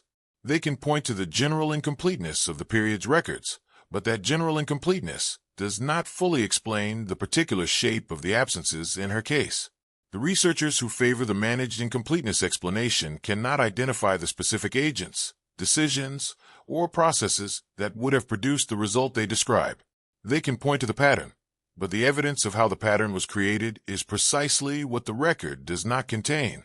Both positions rest, in the end, on an interpretation of absence, and absence is the hardest kind of evidence to work with. It is genuinely ambiguous. It can mean many things simultaneously, and the available evidence does not always allow those meanings to be distinguished from each other. What this investigation can say, with confidence, is the following. The official account of her story is coherent in its own terms. It provides an explanation for her presence in the historical record that is internally consistent and is supported by a portion of the available evidence. It is not an invented account. It is not a careless one. It reflects the judgment of researchers who have worked seriously with the primary sources and have arrived at conclusions they consider defensible. But the official account is not sufficient to explain the full range of what the documentary record contains. The pattern of her appearances in administrative contexts, the distributed inconsistencies across multiple archives, the quality of the correspondence references, the specific character of the gaps at significant moments. These are real features of the evidence that the official account handles incompletely. They have been noted by researchers who are not inclined toward dramatic conclusions. They persist under careful examination rather than dissolving when the evidence is looked at more rigorously. The alternative interpretations that have developed in response to these gaps are serious attempts to engage with evidence that the consensus framework does not fully address. None of them can be confirmed. Each accounts for some of the evidence and struggles with other parts. But their existence, the fact that careful researchers have found the official account insufficient and have proposed different readings of the same material, is itself a meaningful observation.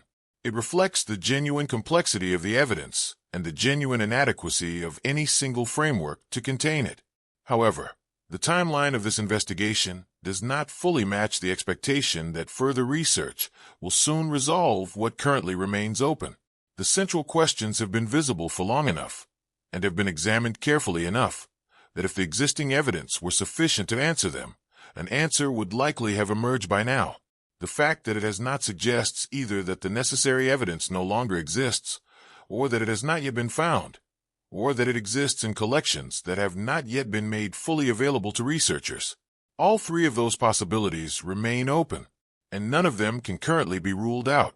That detail sounds minor at first, until it is examined more closely, because the question of where the resolving evidence might be, whether it has been lost, is waiting to be discovered, or is held somewhere that has not yet been fully accessed, is itself a question this investigation cannot answer. It requires information about the history of the archives, the completeness of the surviving collections, and the accessibility of materials that are not currently part of the public scholarly record. That information is not fully available, and so the story remains where it has, in some sense, always been, visible enough to be taken seriously, specific enough to raise questions that resist easy answers, incomplete enough to prevent those questions from being resolved with the confidence that a genuine conclusion would require. The woman at the center of this investigation is not a myth. She is not a fabrication. She is a real figure whose name appears in real documents, whose presence is attested by real evidence, and whose story has attracted serious attention from researchers who are not given to unsupported speculation.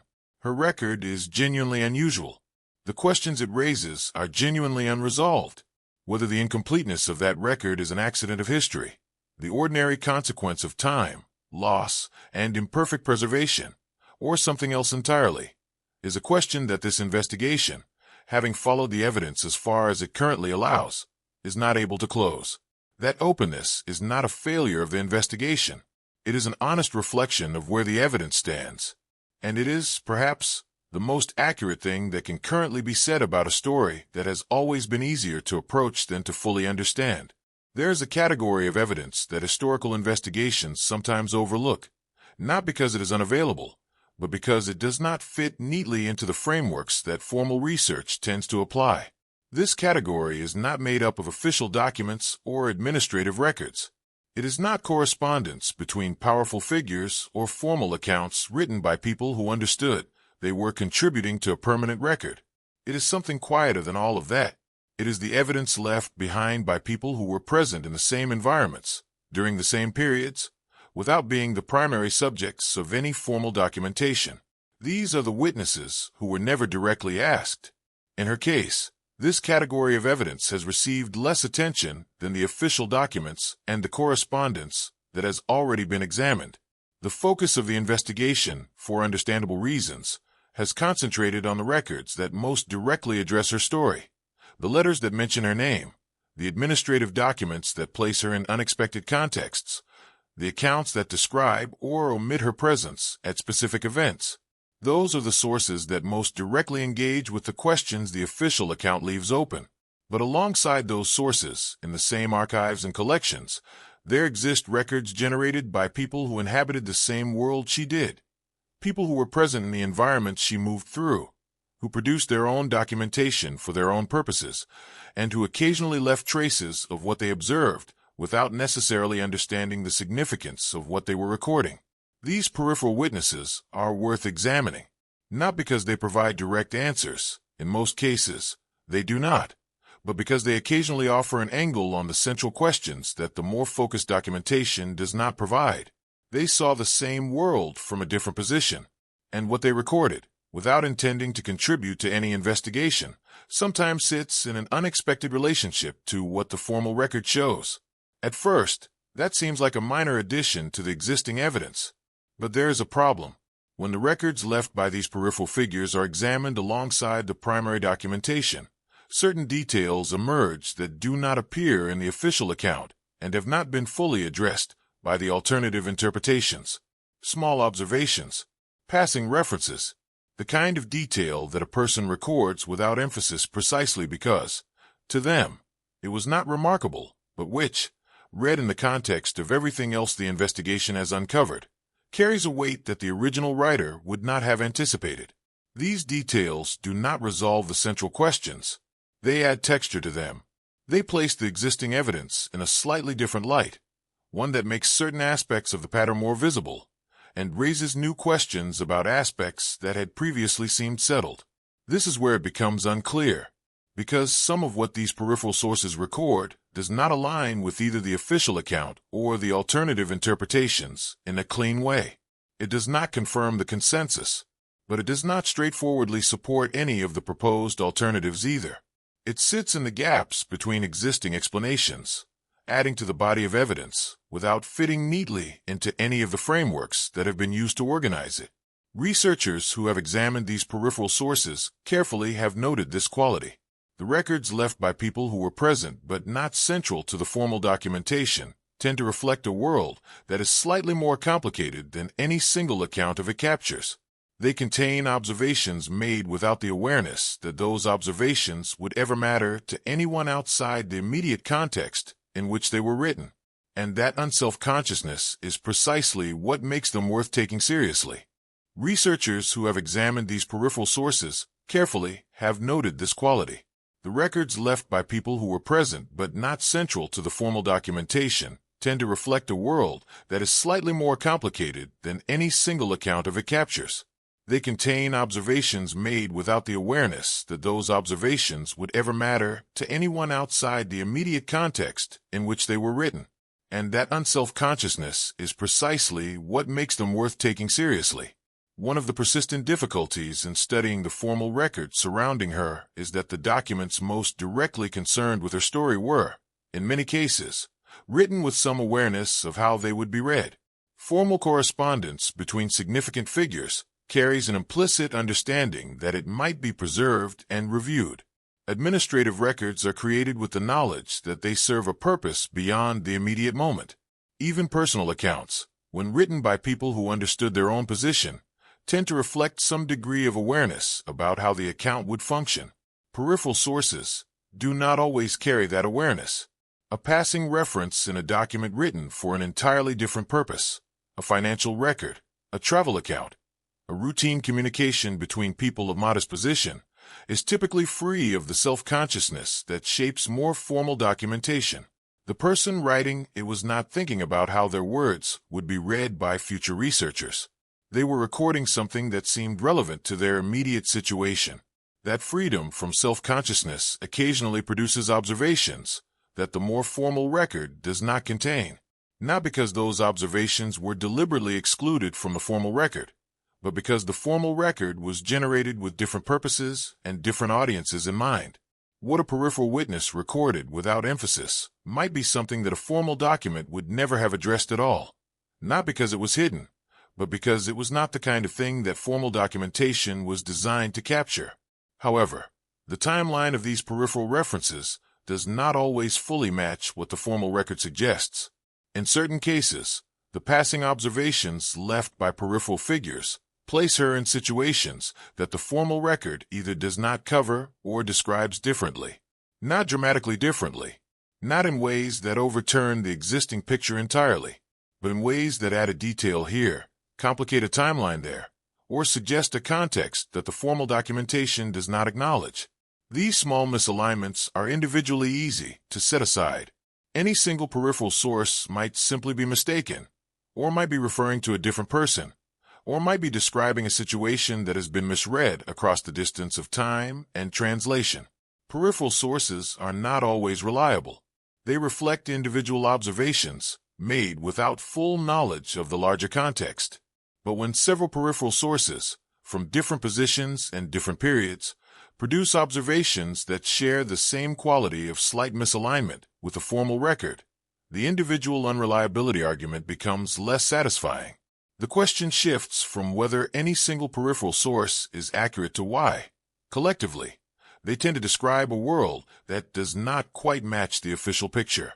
Some researchers have argued that this is simply the nature of peripheral evidence, that people who observe the same environment from a less central position would naturally produce a slightly different picture than the formal record, without that difference implying anything significant about either account.